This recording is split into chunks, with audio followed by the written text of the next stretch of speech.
Hello dear all students and welcome back to our own channel chemistry quest. इसके अंदर हम लोग पढ़ रहे बच्चों 10th आईसीसी के कुछ बेहतरीन केमिस्ट्री के चैप्टर हम लोग कर रहे हैं और इसकी शुरुआत हम लोगों ने की थी पीरियड टेबल से। और बच्चों लास्ट वीडियो में हम लोगों ने देखा था एटॉमिक रेडियस क्या होता है, एटॉमिक साइज क्या होता है। उसके बाद हमने देखा था बच्चों which are the factors affecting the atomic radius और इसके बारे में कई सारे एग्जाम्पल्स हम लोगों ने किए थे। लेकिन आज का टॉपिक बहुत ही इंपॉर्टेंट होने वाला है and that is ionisation potential या फिर आयोनाइजेशन एनर्जी भी बोला गया।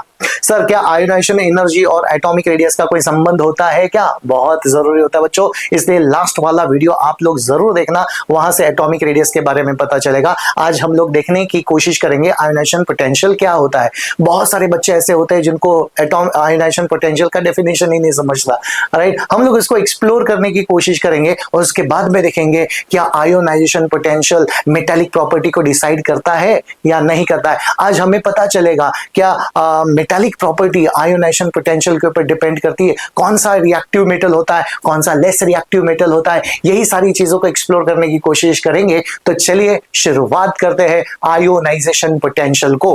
दोस्तों पहले हम लोग देखेंगे what could be the definition of ionization potential. जरा इतना कोई डेफिनेशन को रट्टा मारने की जरूरत नहीं है, लेकिन इस डेफिनेशन को हम लोग तैयार करने की कोशिश करेंगे। बच्चों याद रखना, ये जो आयोनाइजेशन पोटेंशियल होता है ना, एक एटम की इंडिविजुअल प्रॉपर्टी होती है। एक एटम मॉलिक्यूल की प्रॉपर्टी नहीं दोस्तों, ये एटम की इंडिविजुअल प्रॉपर्टी होती है। लेकिन दोस्तों मुझे बता, जो एटम्स होते हैं सॉलिड स्टेट में कैसे होते हैं? They are very tightly packed, समझे ना। तो चलो डेफिनेशन को तैयार करते हैं, चीजों को जोड़ जोड़ के डेफिनेशन को तैयार कर लेते हैं हम लोग, ठीक है। अच्छा जरा देखते हैं बच्चों, यहाँ पे अगर मैंने एक सब्सटेंस लिखा है, एक substance which is solid in the state. अच्छा तो जरा देखना बच्चों, ये कैसे कैसे arrangement, how is the arrangement of this particles, they are very tightly packed. अच्छा ये सारे पार्टिकल्स एकदम टाइटली पैक है। और मैंने अभी आप लोगों को बोला कि ये जो आयोनाइजेशन पोटेंशियल है वो किसकी प्रॉपर्टी होती है? सिंगल एटम की प्रॉपर्टी होती है। और इसका मतलब ये सारे सब्सटेंस, ये सभी एटम्स एक दूसरे से टाइटली पैक है। अब जरा देखना बच्चों, अगर मुझे किसी सिंगल एटम की प्रॉपर्टी को स्टडी करना है, पहले तो बताओ ये कौन से स्टेट में रहेगा? ये तो रहा आपका सॉलिड इन द स्टेट, समझ में आ गया, ये आपका सॉलिड स्टेट हो गया। अब बच्चों मैंने क्या कर दिया, एक एटम को सेपरेट कर दिया, एक एटम को सेपरेट कर दिया। अब जरा देखना, अगर बच्चों मैंने एक एटम को सेपरेट कर दिया, कई बच्चे पूछेंगे सर तो कैसे सेपरेट कर दिया? तो दोस्तों जरा देखना, यहाँ पे हम लोग हीट एनर्जी इस्तेमाल कर सकते हैं, इलेक्ट्रिसिटी का इस्तेमाल कर सकते हैं, हाई वोल्टेज ऑफ इलेक्ट्रिसिटी, तब जाके वो एटम्स क्या हो जाते हैं बच्चों? एटम सेपरेट हो जाते हैं। तो ये आपका कौन सा एटम बन गया? ये मैंने इस एटम को क्या कर दिया बच्चों? आइसोलेट कर दिया है। पहले वो कैसे था? एकदम भीड़ भाड़ में था, एकदम कॉम्पैक्ट अरेंजमेंट था, टाइटली पैक था, लेकिन मैंने उसको आइसोलेट कर दिया। तो बच्चों ये कौन सा वर्ड आ गया? जरा देखना बच्चों, ये आपका आ गया आइसोलेटेड एटम। समझ में आ गया? ये आइसोलेटेड एटम आ गया। लेकिन बच्चे मुझे बताओ, ये पहले तो सॉलिड स्टेट में था, लेकिन अब एटम क्या हो गए? बिखर गए हैं। तो what state of matter it exist right now? It exist in the gaseous state of matter. क्या बच्चों मैं इसको ऐसे बोल सकता हूं क्या? गैसियस। देखना ये कौन सा एटम हो गया बच्चों? ये आपका हो गया गैसियस आइसोलेटेड। लेकिन दोस्तों कोई मुझे बता सकता है क्या ये एटम कैसे होते हैं? न्यूट्रल होते हैं। इसमें से अभी तक इलेक्ट्रॉन कुछ निकाला नहीं हम लोगों ने। तो बच्चों देखना, ये आपका गैसियस आइसोलेटेड कौन सा एटम हो गया? ये आपका हो जाता है गैसियस आइसोलेटेड न्यूट्रल एटम। अब देखना, ये वर्ड बहुत ही इंपॉर्टेंट होता है। कई बच्चों को डेफिनेशन में ये समझता नहीं है कि what is mean by gaseous isolated neutral atom. बच्चों अभी हमने कहा कि ये एक एटम की इंडिविजुअल प्रॉपर्टी होती है, तो मैंने क्या कर दिया? एक एटम को आइसोलेट कर दिया, सेपरेट कर दिया। सेपरेट कर दिया तो वो कौन से स्टेट में चला गया? गैसियस स्टेट में चला गया। इस तरह से ये वर्ड आ गया गैसियस आइसोलेटेड न्यूट्रल एटम। समझ में आ गया? या फिर आइसोलेटेड गैसियस न्यूट्रल एटम, इस तरह से हम लोग उसको बोल सकते हैं। अब देख लो, अब एटम के अंदर जरा झांक के देखना बच्चों, आप लोगों ने एटम के अंदर देखो, ये इसका एक न्यूक्लियस होता है बच्चे, ठीक है ना। ये इसका हो गया nucleus. Nucleus is a central part of an atom which contain protons, समझे। अच्छा अब जरा देखना बच्चों, ये जो ग्रीन कलर का बेचारा है वो क्या है? इलेक्ट्रॉन होता है, वो घूम रहा है। समझ में आ गया? अब मुझे बताओ बच्चों, इलेक्ट्रॉन के ऊपर कौन सा चार्ज होता है? नेगेटिव। और प्रोटॉन के ऊपर कौन सा चार्ज होता है? पॉजिटिव। अच्छा फिजिक्स में पढ़ा होगा बच्चों आप लोगों ने, दो अपोजिट चार्ज में क्या होता है? एक इलेक्ट्रोस्टैटिक फोर्स ऑफ अट्रैक्शन होता है। मतलब ये ये जो इलेक्ट्रॉन है वो एक्सपीरियंस कर रहा है, क्या एक्सपीरियंस कर रहा है? Electrostatic force of attraction. ये जो इलेक्ट्रॉन है वो खींचा चला जा रहा है, किसके पास खींच रहा है? मतलब न्यूक्लियस के पास। मतलब ये जो न्यूक्लियस होता है ना बच्चे, ये इलेक्ट्रॉन को छोड़ने की कोशिश नहीं करेगा, इलेक्ट्रॉन को बांध के अपनी तरफ रख रहा है, ये by certain electrostatic force of attraction से बांध के रखा है। समझ में आ गया बच्चों आप लोगों को? अब दोस्तों जरा देखना, अगर मुझे इस इलेक्ट्रॉन को बाहर निकालना है, इस इलेक्ट्रॉन को बाहर निकालना है, ठीक है ना, इस इलेक्ट्रॉन को ऐसे खींच के बाहर निकालना है, तो बाहर निकालना है तो मुझे इस फोर्स ऑफ अट्रैक्शन को क्या करना पड़ेगा? इस इलेक्ट्रोस्टैटिक फोर्स ऑफ अट्रैक्शन को तोड़ना पड़ेगा। अब फोर्स ऑफ अट्रैक्शन को तोड़ना है बच्चों, तो अमाउंट ऑफ एनर्जी को क्या करना पड़ेगा? आपको देना पड़ेगा। It may be the energy, it may be in the form of heat और it may be in the form of light, लेकिन आपको एनर्जी को प्रोवाइड करना पड़ेगा। कितनी एनर्जी को प्रोवाइड करना पड़ेगा? एकदम कम, मिनिमम, जो बस ये फोर्स ऑफ अट्रैक्शन को ब्रेक करे। ज्यादा एनर्जी को प्रोवाइड करके वो तो वेस्ट होने वाली है बच्चों। तो मैं यहां पे क्या लिखने वाला हूं जरा देखना, ये मुझे ना मिनिमम अमाउंट ऑफ एनर्जी, जरा देखना बच्चों, the minimum, remember minimum amount of energy, जरा देखना बच्चों, मिनिमम अमाउंट ऑफ एनर्जी। तो बच्चों मुझे एनर्जी लगी, देखना minimum amount of energy required है, समझ में आ गया? Minimum amount of energy required to remove electron, समझे बच्चों? To remove electron. देखो जो दोस्तों, इसको कहानी के तौर पर ले लो आप लोग। मतलब है मेरे पास एक गैसियस आइसोलेटेड न्यूट्रल एटम है, देखना बच्चों, विजुअलाइज करो, ये आपका न्यूक्लियस है, ये आपका इलेक्ट्रॉन है, ठीक है ना। अब ये जो न्यूक्लियस और इलेक्ट्रॉन में क्या होता है? एक इलेक्ट्रोस्टैटिक फोर्स ऑफ अट्रैक्शन होता है। मुझे इस इलेक्ट्रॉन को यहां से हटाना है, ठीक है ना, हटाना है इलेक्ट्रॉन को, तो मुझे सर्टेन अमाउंट ऑफ एनर्जी को क्या करना पड़ेगा? प्रोवाइड करना पड़ेगा। अब मैं एनर्जी को प्रोवाइड करूंगा to overcome this electrostatic force of attraction. जो एनर्जी को प्रोवाइड कर रहा हूं, कितनी एनर्जी को? मिनिमम अमाउंट ऑफ एनर्जी को प्रोवाइड कर रहा हूं। जो मिनिमम अमाउंट ऑफ एनर्जी है बच्चों, रखना ये शब्द को अच्छी तरह से आप लोग अंडरलाइन करके रखना, required, minimum amount of energy required to remove electron. हम लोग इलेक्ट्रॉन कहां से रिमूव कर रहे हैं? गैसियस आइसोलेटेड न्यूट्रल एटम से बच्चों। और बातों बातों में आपका डेफिनेशन तैयार हो जाता है बच्चों। कितना आसान सा डेफिनेशन है, फिर से देखना, ये गैसियस आइसोलेटेड न्यूट्रल एटम है, ये इलेक्ट्रॉन यहाँ पे घूम रहा है और बच्चों मुझे यहाँ से इलेक्ट्रॉन को उड़ाना है, बाहर निकालना है, तो मुझे एनर्जी को सप्लाई करना पड़ेगा, एनर्जी को देना पड़ेगा, और बाद में एनर्जी को देने के बाद वो इलेक्ट्रॉन हम लोग उड़ा सकते हैं, इलेक्ट्रॉन को वहां से रिमूव कर सकते हैं। बच्चों मुझे बताओ, अब ये जो एटम है वो किस में कन्वर्ट हो गया? पॉजिटिव चार्ज आयन में, मतलब वो कटायन में कन्वर्ट हो रहा है। इस तरह से एक एटम अपने इलेक्ट्रॉन को डोनेट करता है, प्रोवाइडेड हमें क्या करना पड़ता है? एनर्जी को सप्लाई करना पड़ता है बच्चों। तो ये आपका डेफिनेशन हो जाता है आयोनाइजेशन पोटेंशियल का। इसी डेफिनेशन को बच्चों मैंने यहां पे लिखा है, आप लोग उसको नोट डाउन कर सकते हो। लिखो जरा, देखो अब मिनिमम अमाउंट ऑफ एनर्जी, देखना minimum amount of energy required, required हो रही बच्चों, क्यों रिक्वायर्ड है? To remove electron. अच्छा, कहां से इलेक्ट्रॉन को रिमूव कर रहे हैं? From gaseous isolated neutral atom. बन गया डेफिनेशन बातों बातों में, कोई रट्टा मारने की जरूरत नहीं बच्चों, तो हो गया डेफिनेशन हमारा। चलो आगे बढ़ लेते हैं। Now the important thing is that sir ionization potential और एटॉमिक साइज का कोई संबंध होता है क्या? चलो बेटा अब एक केस स्टडी लेते हैं, केस 1 जरा देखना, ये तुम्हारा केस 1 है। Before I go to the case 1 मैं तुम लोगों को कुछ बातें पूछना चाहता हूं बच्चों, एकदम सिंपल सी बातें हैं, तुम लोग आराम से मुझे बता सकते हो, ठीक है। अच्छा अब जरा देखना बच्चों, ये एक आपका एटम है और ये भी आपका एक एटम है, यहाँ पे एक न्यूक्लियस है और यहाँ पे भी एक न्यूक्लियस है। अब देखना दोनों एटम का साइज जरा कंपेयर कर लेना, this is the bigger size and this is the small size of an atom. समझ में आ गया? अच्छा, दोनों लेकिन गैसियस आइसोलेटेड न्यूट्रल एटम है। अच्छा, इन केस बच्चों ऐसा समझ लो कि इसके अंदर भी एक इलेक्ट्रॉन है, इसके अंदर भी एक इलेक्ट्रॉन है, दोनों के वैलेंस शेल में एक इलेक्ट्रॉन है, दोनों के वैलेंस शेल में। ऑब्वियसली इसका साइज ज्यादा है, इसका साइज कम है। इट माइट बी यहाँ पे 2 शेल्स रहेंगे, यहाँ पे एक शेल है, लेकिन बच्चों इसका साइज ज्यादा है और इसका साइज कम है। अब इमेजिन कर लो, मुझे ना यहां से इलेक्ट्रॉन खींच के बाहर निकालना है, यहां से इलेक्ट्रॉन, और यहां का भी इलेक्ट्रॉन मुझे बाहर खींच के निकालना है। समझ में आ गया? तो बच्चों मुझे बता, मुझे कम एनर्जी कहां पे लगेगी और मुझे ज्यादा एनर्जी कहां पे लगेगी? सही पहचाना आप लोगों ने। अच्छा बच्चों जरा ना, यहाँ पे जब एटॉमिक साइज छोटा होता है तो वो जो इलेक्ट्रॉन है काफी नजदीक है, न्यूक्लियस के पास है, न्यूक्लियस के पास इलेक्ट्रॉन है, इसका मतलब इलेक्ट्रोस्टैटिक फोर्स ऑफ अट्रैक्शन ज्यादा है, इलेक्ट्रोस्टैटिक फोर्स ऑफ अट्रैक्शन ज्यादा है, तो बच्चों जरा ना हाई अमाउंट ऑफ एनर्जी मुझे लगने वाली है। मतलब जरा हाई एनर्जी मतलब आयोनाइजेशन पोटेंशियल भी कैसा रहेगा? बहुत ही ज्यादा रहेगा। पर बच्चों जरा ना यहाँ पे साइज बड़ा हो गया, साइज बड़ा हो गया मतलब that electron is away from the nucleus, that electron is away from the nucleus, तो उसको आसानी से आप लोग क्या कर सकते हो, उड़ा सकते हो। समझ में आ गया? तो बच्चों यहां पे मुझे लगेगा लो एनर्जी, लो एनर्जी मतलब क्या लगा बच्चों, लो आयोनाइजेशन पोटेंशियल, मतलब यहां से एक बात तो निकल के आ रही है बच्चों, एकदम साफ साफ तरीके से बात पता चल रही है कि एटॉमिक साइज और आयोनाइजेशन पोटेंशियल का बहुत ही गहरा संबंध होता है।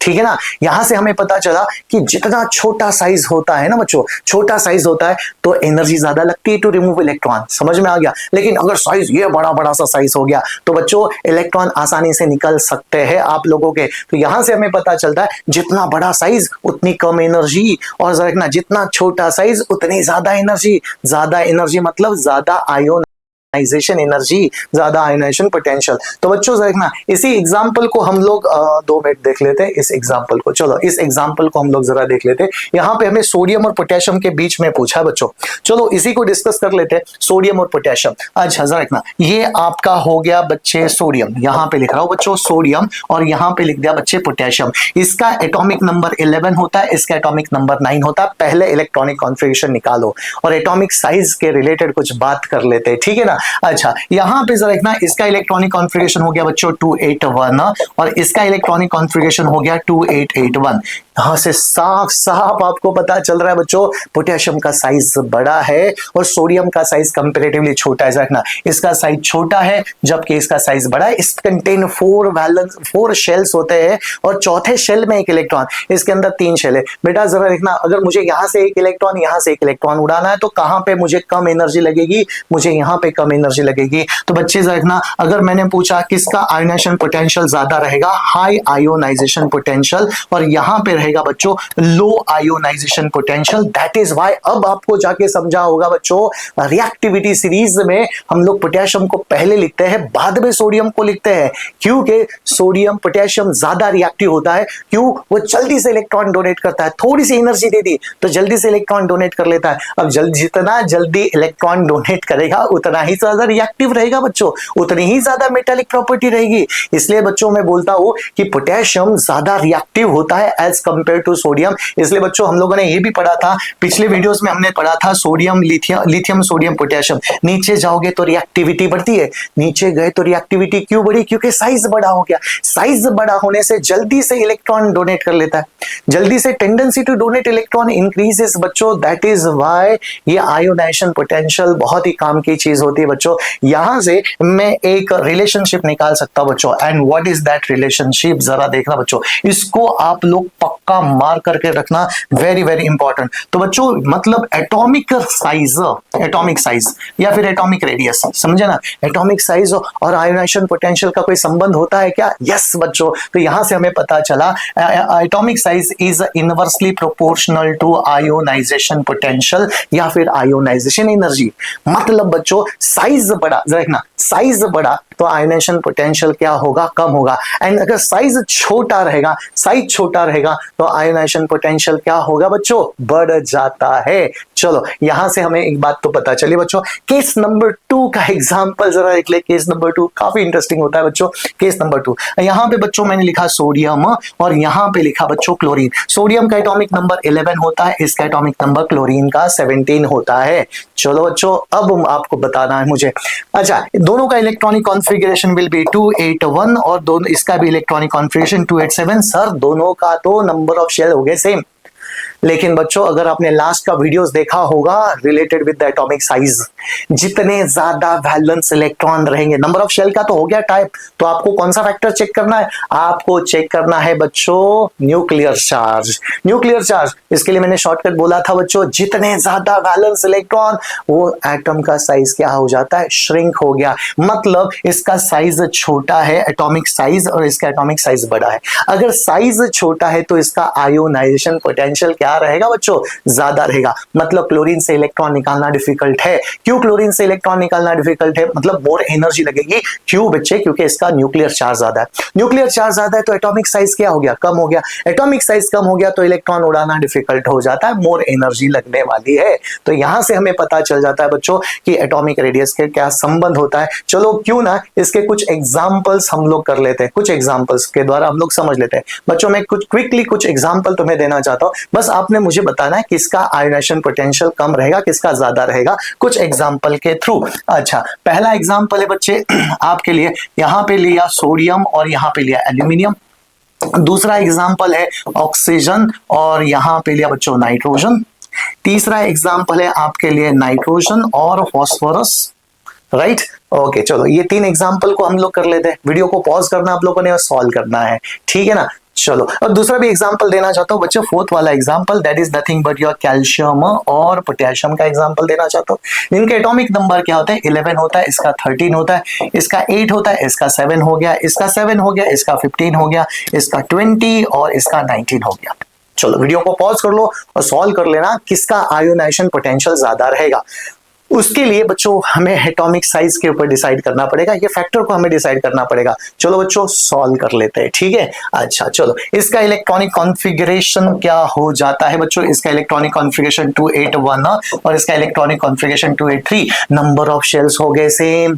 अगर नंबर ऑफ शेल्स होते हैं सेम तो फैक्टर को चेक करो, न्यूक्लियर चार्ज किसका साइज कम होता है बच्चों। साइज देखो 3 valence electron 1 valence electron, 3 valence electron आ गए तो साइज हो गया छोटा, साइज हो गया छोटा तो आयोनाइजेशन पोटेंशियल हो गया बड़ा। मतलब ये देखना ये बड़ा आयोनाइजेशन पोटेंशियल है क्योंकि इसका साइज छोटा है। Aluminium difficult to remove electron as compare to sodium, ठीक है ना। अच्छा अब जरा देखना बच्चों, यहां पे आता है आपका 2,6 और यहां पे आता है आपका 2,5, फिर से नंबर ऑफ शेल्स हो गया आपके same. Number of shell same हो गए तो look at the valence electron, किसमें ज्यादा इलेक्ट्रॉन्स होते हैं, किसमें ज्यादा इलेक्ट्रॉन। एक्चुअली ये एग्जांपल थोड़ा सा आप लोगों जब 11th में जाओगे तो आपको हाफ फील्ड इलेक्ट्रॉनिक कॉन्फ़िगरेशन वगैरह मिलता है, लेकिन हम लोग जनरल तरीके से बात कर रहे हैं, जनरल तरीके से। एक्चुअली देखा जाए तो नाइट्रोजन का आयोनाइजेशन पोटेंशियल ज्यादा होता है क्योंकि इसके अंदर हाफ फील्ड इलेक्ट्रॉन्स होते हैं, लेकिन बच्चों हमें वो मॉडर्न इलेक्ट्रॉनिक कॉन्फ़िगरेशन की तरफ नहीं, हम लोग जनरली बात करें, जनरली तो जनरली बात किया जाए तो इसका साइज छोटा होता है तो आयोनाइजेशन पोटेंशियल इसका बड़ा होता है। लेकिन एक्सेप्शनल केस होता है बच्चों, एक्सेप्शनल नहीं है, it has got half field electronic configuration, लेकिन वो एग्जांपल हम लोग बाद में देखेंगे, ठीक है ना। चलो इसको फॉर द टाइमिंग में हटा रहा हूं क्योंकि यहाँ पे एक्सेप्शनल केसेस आने वाले हैं। लेकिन बच्चों ये नीचे वाला एग्जांपल जरा देख लेते हैं। इट विल बी 2,5 हो गया और ये आपका हो जाता है 285 हो गया। अरे छोटा साइज है, साइज छोटा है तो आयोनाइजेशन पोटेंशियल क्या रहेगा, बड़ा रहेगा क्योंकि इट इज इनवर्सली प्रोपोर्शनल है। नीचे वाला एग्जांपल को जरा देख लेते हैं बच्चों, नीचे वाला एग्जांपल, नीचे वाला तो बहुत ही ब्यूटीफुल सा एग्जांपल है। इसका इलेक्ट्रॉनिक कॉन्फ़िगरेशन 2882 और इसका इलेक्ट्रॉनिक कॉन्फ़िगरेशन 2881 हो जाता है। अब 2881 आ गया, अरे सर यहाँ पे तो नंबर ऑफ शेल्स आ गए सेम। नंबर ऑफ शेल्स यदि आपके सेम हो जाते हैं तो look at the valence electron, इसके वैलेंस इलेक्ट्रॉन 2 है, इसके 1 ही, 2 वैलेंस इलेक्ट्रॉन मतलब साइज हो गया कम, साइज हो गया कम तो आयोनाइजेशन पोटेंशियल इसका ज्यादा रहेगा। इसलिए बच्चे पोटेशियम ज्यादा रिएक्टिव होता है कैल्शियम के कंपैरेटिवली क्योंकि पोटेशियम जल्दी से इलेक्ट्रॉन देता है क्योंकि इसका आयोनाइजेशन पोटेंशियल कम है, कम एनर्जी लगेगी, जल्दी से इलेक्ट्रॉन देगा। समझ में आ गया। तो दोस्तों इसीलिए आप लोग इसका वेरिएशन कहां पे देख सकते हो पता है क्या, डाउन द ग्रुप देख सकते हो। दोस्तों देखना हम लोगों ने लिखा था लिथियम, सोडियम, पोटेशियम, रुबिडियम और बाद में आता है सीजियम। अगर बच्चों मैंने पूछा है डाउन द ग्रुप क्या हो रहा है, एटॉमिक साइज बढ़ रहा है, down the group atomic size बढ़ रहा है तो आयोनाइजेशन पोटेंशियल क्या होगा, कम होगा। मतलब caesium contain 1 electron and lithium also contain 1 electron but which will donate electron easily, वो सीजियम जल्दी से इलेक्ट्रॉन डोनेट करेगा। दैट इज व्हाई नीचे जाओगे तो मेटालिक प्रॉपर्टी बढ़ेगी, नीचे जाओगे तो रिएक्टिविटी बढ़ेगी। It's all depend on the ionisation potential क्योंकि बहुत कम एनर्जी लगती है, थोड़ी सी एनर्जी देने के बाद वो इलेक्ट्रॉन विड्रॉ हम लोग कर सकते हैं। दोस्तों चलो आगे बढ़ लेते हैं, ये कुछ एग्जांपल हो गए। अच्छा तो यही हम लोग बात कर रहे थे बेटा कि एटॉमिक साइज और आयोनाइजेशन पोटेंशियल का कोई संबंध है क्या, तो जरूर होता है बच्चों, याद रखना, जरूर आप लोगों ने लिख देना कि एटॉमिक साइज जो होता है ना बच्चों, अभी तो 2 मिनट पहले हम लोगों ने पढ़ा था atomic size is inversely proportional, जरा देखना बच्चों इनवर्सली प्रोपोर्शनल, ठीक है। Okay atomic size is inversely proportional to the ionisation potential, खत्म है बात। खत्म है बात।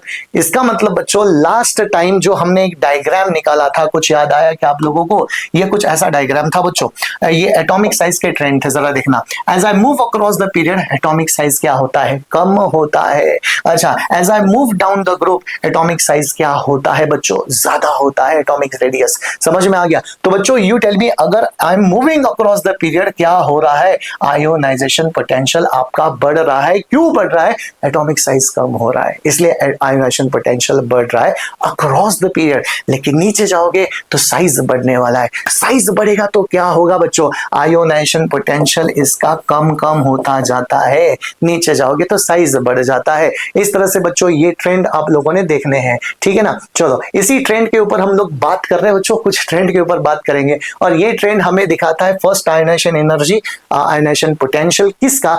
Across the period. Period number 2 के सारे एलिमेंट बच्चों यहां पे दिया, लिथियम दिया, beryllium, boron, carbon, nitrogen, oxygen, fluorine and neon. इस तरह से हम लोगों को दिया है।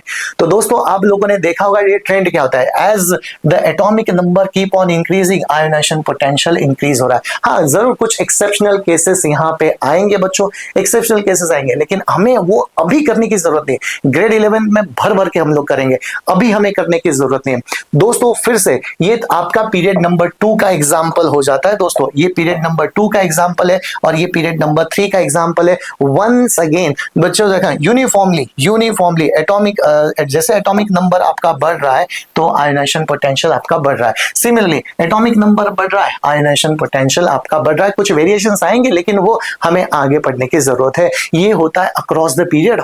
अक्रॉस द पीरियड क्या हो रहा है? साइज छोटा होता जा रहा है तो आयोनाइजेशन पोटेंशियल बढ़ता ही चला जा रहा है। चलो बच्चों नेक्स्ट वाले में बात करेंगे। नेक्स्ट वाले में जरा ना, ये ग्रुप नंबर 1 के एलिमेंट है, लिथियम है, सोडियम है, पोटेशियम है, रुबिडियम है, सीजियम है।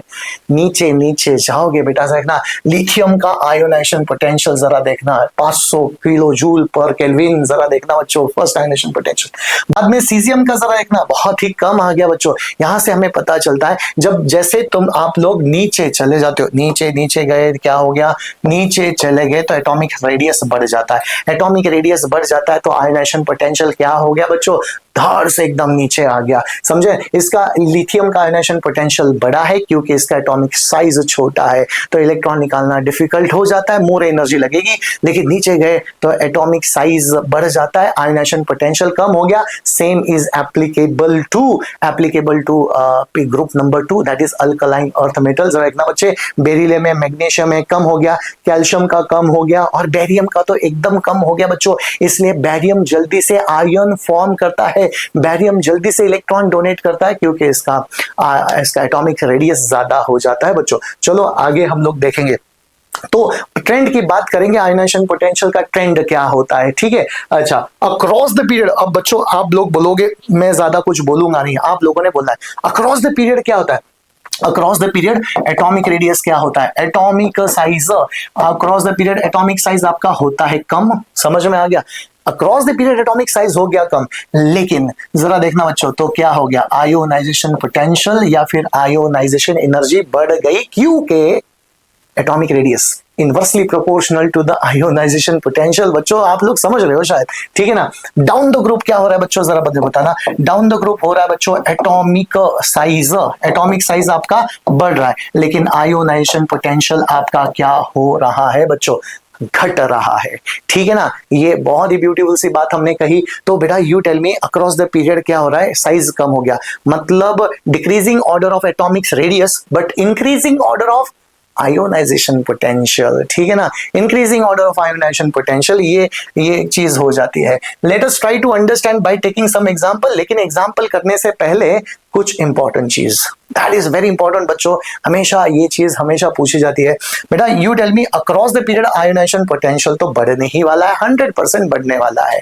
लेकिन जरा देखना बच्चों, एक चीज इंपॉर्टेंट हमेशा मार्क करके रखना, इनर्ट गैसेस का आयोनाइजेशन पोटेंशियल बहुत ही ज्यादा होता है। किसी भी पीरियड में आप लोग चले जाओ, किसी भी पीरियड में चले जाओ, इनर्ट गैस का आयोनाइजेशन पोटेंशियल बहुत ही ज्यादा होता है। क्यों ज्यादा होता है? क्योंकि स्टेबल इलेक्ट्रॉनिक कॉन्फ़िगरेशन होता है बच्चों।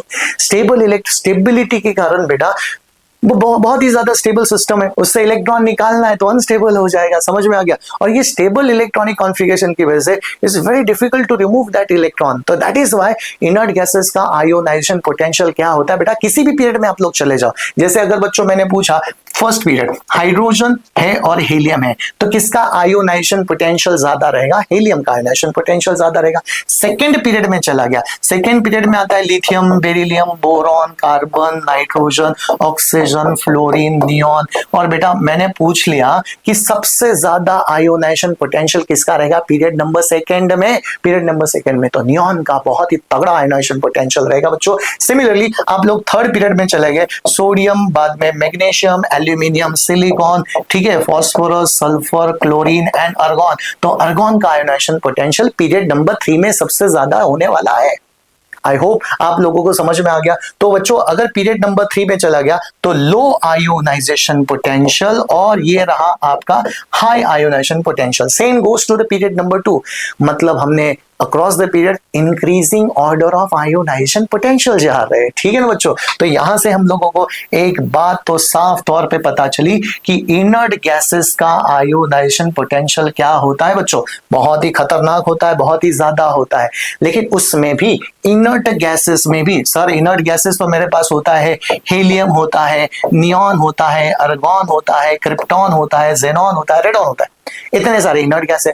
लेकिन सर इनर्ट गैस में भी किसका आयोनाइजेशन पोटेंशियल ज्यादा होता है बच्चों, तो बच्चों याद रखना among the inert gases helium, among the inert gases helium has the highest ionization potential. मतलब पूरे के पूरे पीरियोडिक टेबल में हीलियम का आयोनाइजेशन पोटेंशियल सबसे ज्यादा होगा। क्यों? क्योंकि साइज छोटा है दोस्तों, एक ही तो शेल है उसके अंदर, एक शेल है, साइज छोटा हो गया, साइज छोटा हो गया, इसीलिए इसका आयोनाइजेशन पोटेंशियल बहुत ही तगड़ा हो जाता है बच्चों, बहुत ज्यादा एनर्जी लग जाती है उसको, ठीक है। अच्छा अब जरा देखना बच्चों, यहाँ पे कुछ एग्जाम्पल के द्वारा हम लोग देखेंगे, कुछ एग्जाम्पल के द्वारा। आई होप आप लोगों को यहाँ पे समझ में आ गया। बस इतना याद रखना, किसी भी पीरियड में आप लोग चाहे period number 1, period number 2, period number 3, inert gases का आयोनाइजेशन पोटेंशियल ज्यादा, ठीक है ना। लेकिन इनर्ट गैस में भी किसका ज्यादा, तो इट विल बी हीलियम का ज्यादा। चलो 4 एग्जांपल से हम लोग देखेंगे बच्चों। अभी ये 4 एग्जांपल एकदम कमाल के एग्जांपल है, ठीक है ना। आपको अरेंज करना है एलिमेंट को, अरेंज इंक्रीजिंग ऑर्डर है, इंक्रीजिंग ऑर्डर, ठीक है ना, increasing order of their ionization potential. चलो 4 एग्जांपल को किया जाए इंक्रीजिंग ऑर्डर, राइट ना। अच्छा बेटा हमेशा का टेक्निक क्या रहेगा बता, क्या वो एलिमेंट सेम पीरियड से बिलोंग कर रहे हैं या सेम ग्रुप से बिलोंग कर रहे हैं, आप ही मुझे बताओ, ठीक है ना। अच्छा तो आप लोगों को पता चलेगा बच्चों, ये इसका एटॉमिक नंबर 3 होता है, सॉरी 6 होता है, इसका 3 होता है, इसका 9 होता है, इसका 7 होता है। यहां से पता चला ये पीरियड नंबर 2 के एलिमेंट है। क्यों ना मैं उनको as per the periodic table arrange करूं। As per the periodic table कैसे एलिमेंट को अरेंज किया, increasing order of atomic number. तो बच्चों मैं लिखना चाहता हूं increasing order of atomic number क्या है, इसका लिथियम है, ठीक है ना। उसके बाद कौन आता है बच्चे, कार्बन आ गया, बाद में नाइट्रोजन आ गया, बाद में आता है आपका फ्लोरीन। ये मैंने ऐसा क्यों लिखा, इस तरह से बच्चों एक पैटर्न मुझे समझ में आ गया। इसका साइज छोटा बड़ा होता है और अक्रॉस द पीरियड इसका साइज क्या हो गया, कम हो गया।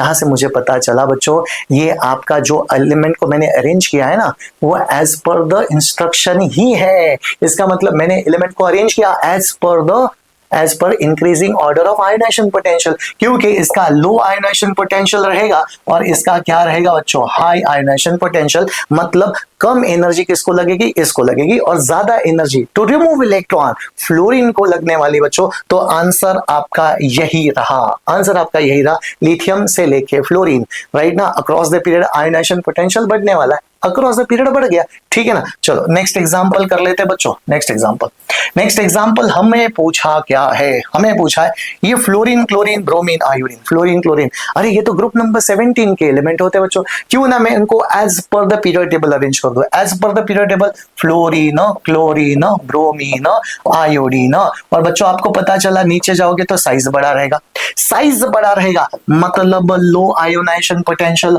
और इसका क्या रहेगा बच्चों, हाई आयोनाइजेशन पोटेंशियल। और मुझे क्या पूछा, लो आयोनाइजेशन पोटेंशियल से हाई आयोनाइजेशन पोटेंशियल, मतलब आपका आंसर रहेगा आयोडीन, बाद में रहेगा ब्रोमीन, बाद में रहेगा क्लोरीन, और बाद में रहेगा fluorine, and that is what your answer. मिल गया सेकेंड आंसर, मिल गया सेकेंड आंसर। चलो बच्चों थर्ड वाले की तरफ मूव करेंगे हम लोग, थर्ड वाले की तरफ मूव करेंगे, ठीक है, okay.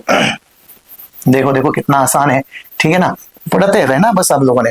Now the next one, chlorine argon, ये तो पीरियड नंबर 3 के एलिमेंट है बच्चों, पीरियड नंबर 3 के एलिमेंट। देखना क्यों ना, देखो इसका एटॉमिक नंबर 17 होता है, इसका 13 होता है, इसका 11 होता है, इसका 12 होता है। तो बच्चों मैंने क्या कर दिया, as per the period table लगा दिया। As per the period table यहाँ पे आता है सोडियम पहले, बाद में मैग्नीशियम, बाद में आ गया एल्यूमिनियम, और बाद में आता है बच्चे आपका क्लोरीन। और जो अरेंजमेंट किया है बच्चों वो decreasing order of atomic radius हो गया। देखो इसका एटॉमिक रेडियस ज्यादा होता है, इसका एटॉमिक रेडियस कम हो गया। इसका मतलब क्या पता चला बच्चों, increasing order of ionization potential, क्योंकि इसका लो आयोनाइजेशन पोटेंशियल रहेगा और इसका रहेगा हाई आयोनाइजेशन पोटेंशियल। चलो नेक्स्ट एग्जांपल बच्चों आपने सॉल्व करना है, ठीक है ना। आई होप आप लोगों ने सॉल्व किया भी होगा इसको। देखो तो बच्चों ये कौन से ग्रुप से बिलोंग कर रहा है, ये आपका कहीं ना कहीं तो ग्रुप नंबर 1 से, दैट इज अल्कली मेटल से बिलोंग कर रहा है। क्यों ना मैं इसको इस तरह से लिखो, लिथियम है, बाद में सोडियम है, बाद में पोटेशियम है, बाद में आपका आता है रुबिडियम। और नीचे जाओगे तो साइज क्या होने वाला है, साइज तो बढ़ेगा, साइज बड़ा, लो आयोनाइजेशन पोटेंशियल, और इसका क्या रहेगा, हाई आयोनाइजेशन पोटेंशियल। बच्चे मुझे कैसे अरेंज करना है, लो से हाई करना है, तो बच्चे आंसर क्या रहेगा, रुबिडियम लो आयोनाइजेशन पोटेंशियल, बाद में पोटेशियम थोड़ा सा ज्यादा, सोडियम थोड़ा सा और ज्यादा, और लिथियम का आयोनाइजेशन पोटेंशियल सबसे ज्यादा, and that is what your answer. आप लोगों ने वो ग्रेटर देन स्मॉलर देन के सिंबल देने नहीं बच्चों, आप लोगों ने डायरेक्टली कॉमा देना है, आप लोगों ने, आपके टीचर ने भी आपको बताया होगा, ठीक है ना। और बच्चों ये होते हैं आयोनाइजेशन पोटेंशियल के कुछ एग्जांपल्स, ठीक है ना। ओके नाउ जरा देखो बोलते बोलते आपका लेक्चर भी खत्म हो गया। और दोस्तों हमने इस वीडियो में किया आयोनाइजेशन पोटेंशियल के कुछ एग्जांपल्स भी हम लोगों ने किए, और उसके और कुछ PYQs वगैरह करेंगे हम लोग आने वाले वीडियोस में। इसके नेक्स्ट वीडियो में हम लोग देखने वाले इलेक्ट्रॉन अफिनिटी। देखते हैं नेक्स्ट वीडियो में, till the time bye everyone.